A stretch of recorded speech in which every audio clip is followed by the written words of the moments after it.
RC hop-ups are a con. Stay tuned to find out why. That's going to be a bit controversial, isn't it?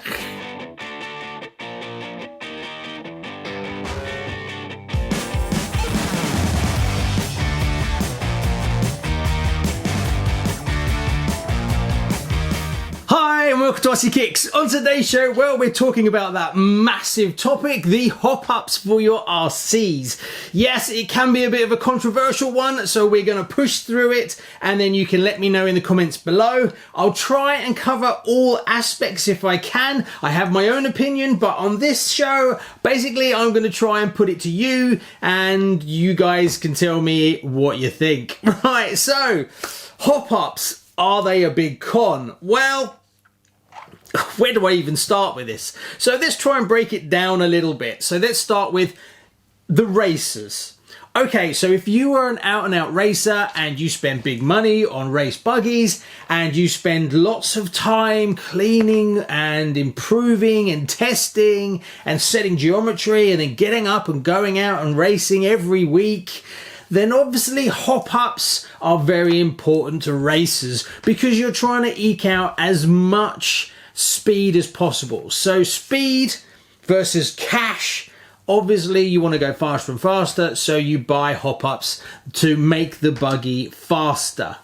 Does that mean they should buy every hop-up? Well, obviously not, because weight is an issue. If you start having more weight, then that can be a problem as well. So we'll put that to one side because that's a very different sort of subject. And really, it's easy to justify spending as much money as possible to get the fastest buggy as possible, to get the best results. Obviously, you're driving maybe the weakest link in that, but hey, so it's very easy to justify it for races. But what about everybody else, that massive amount of people who don't go racing but like RC, like tinkering with their cars, collect them and then drive them out in the street or at the park or whatever in their garden?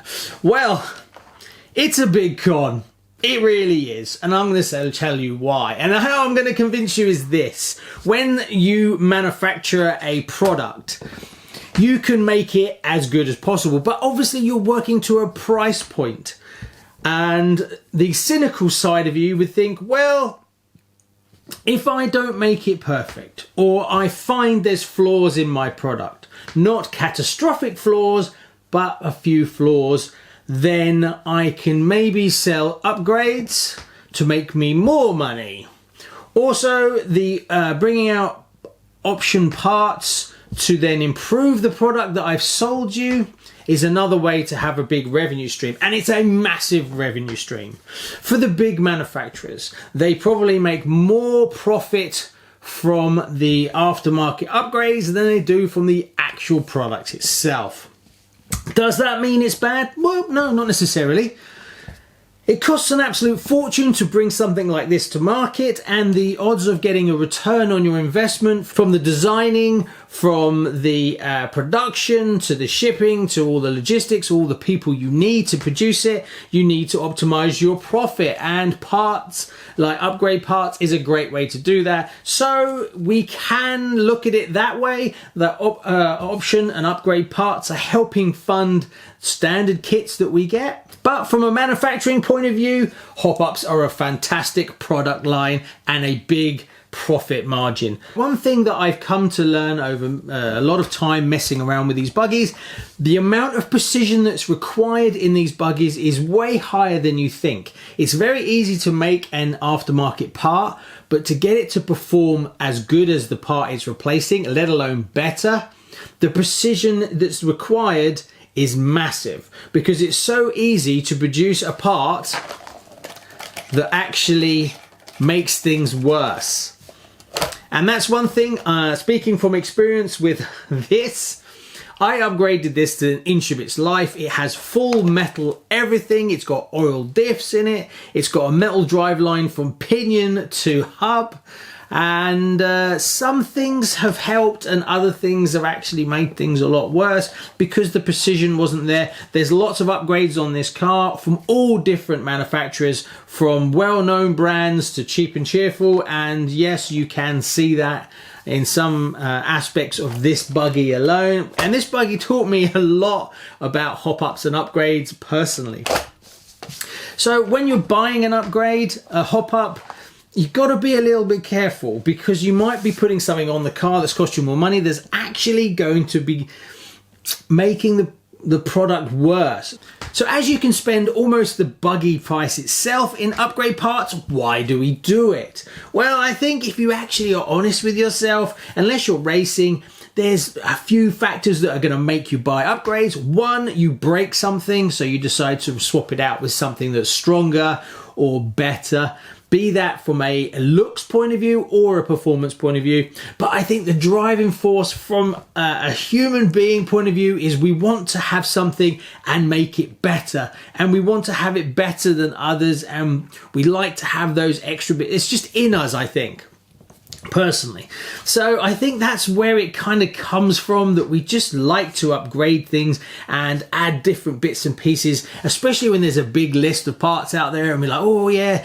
And those kind of upgrade parts usually are only sort of 20, £30 each. So, or you can get upgrades from £10 all the way up to sort of £30, £40. So it doesn't feel like a big investment right off. Where it ends up costing a fortune is when you buy 15 to 20 upgrades and suddenly you realize you spent a large amount of money. So it is easy to get into buying hop-ups, because you can just buy one now and then buy one in 2 weeks' time, and you don't feel the pain as much as if you just go out and buy the whole thing.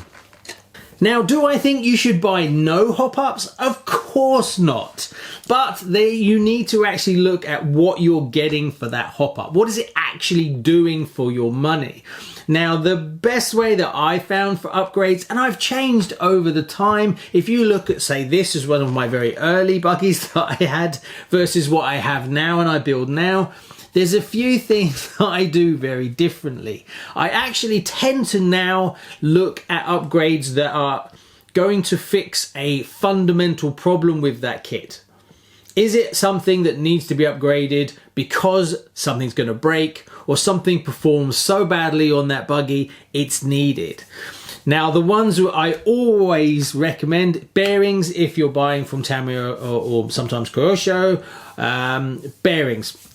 Every single kit I have always has bearings. But even so, sometimes I think, is this only ever going to be a shelf queen?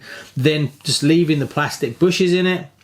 But the amount of effort it is to then go back and retrofit them versus the price, I kind of just think, no, if I ever decide to drive it, then I want to have the bearings in it. So I tend to just bite the bullet and put bearings in it. So the upgrades that I do now, I tend to focus on the weaknesses of a buggy. It can be a prop shaft, for instance. If you're running reasonable power, then a prop shaft might start wobbling. So then that is a valid upgrade.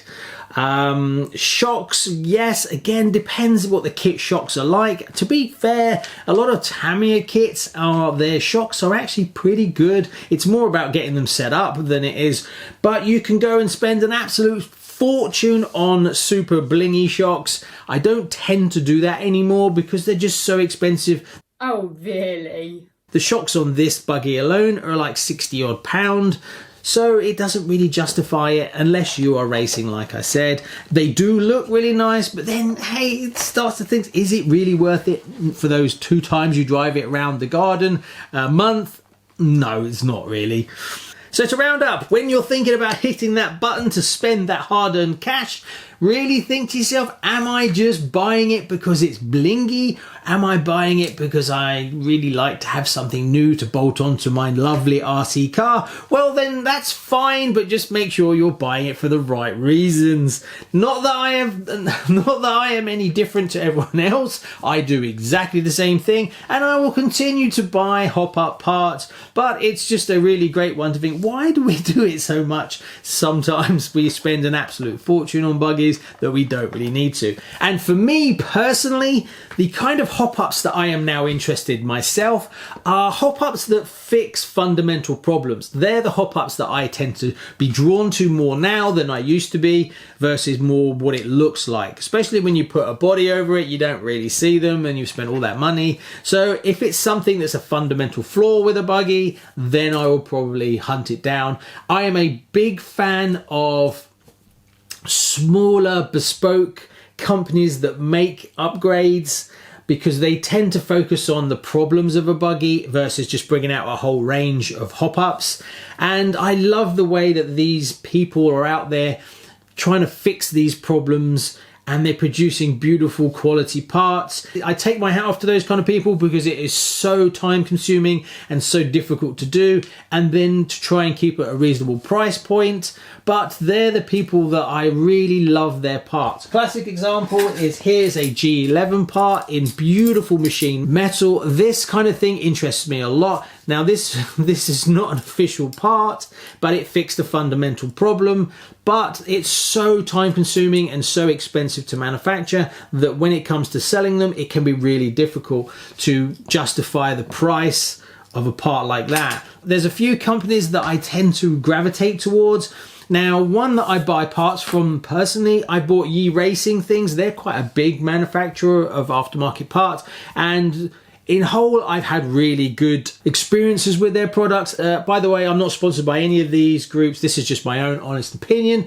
It's Custom RC Parts. Oh my God, that guy is a genius.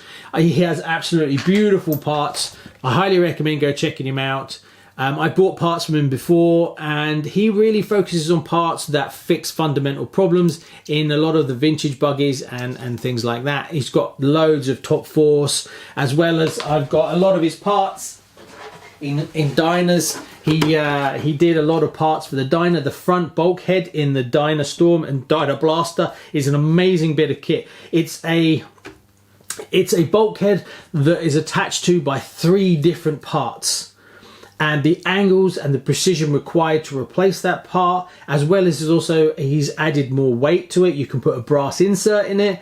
Blows me away, and how he makes any money out of it, because his prices are reasonable and his machining is absolutely stunning, and he addresses the other fundamental weaknesses, things that break. And when I go to replace the parts, I realize the ones I've got on my car are actually broken, but I just didn't even know it. So I take my hat off to him. He makes amazing parts. So there you go. Comment below. Let me know what you think. Do you think hop-ups are a con? Am I talking a load of nonsense? Should you save your money for more kits instead of just putting on lots of bling for the sake of it because you feel like you need to? Comment below. Oh, controversial.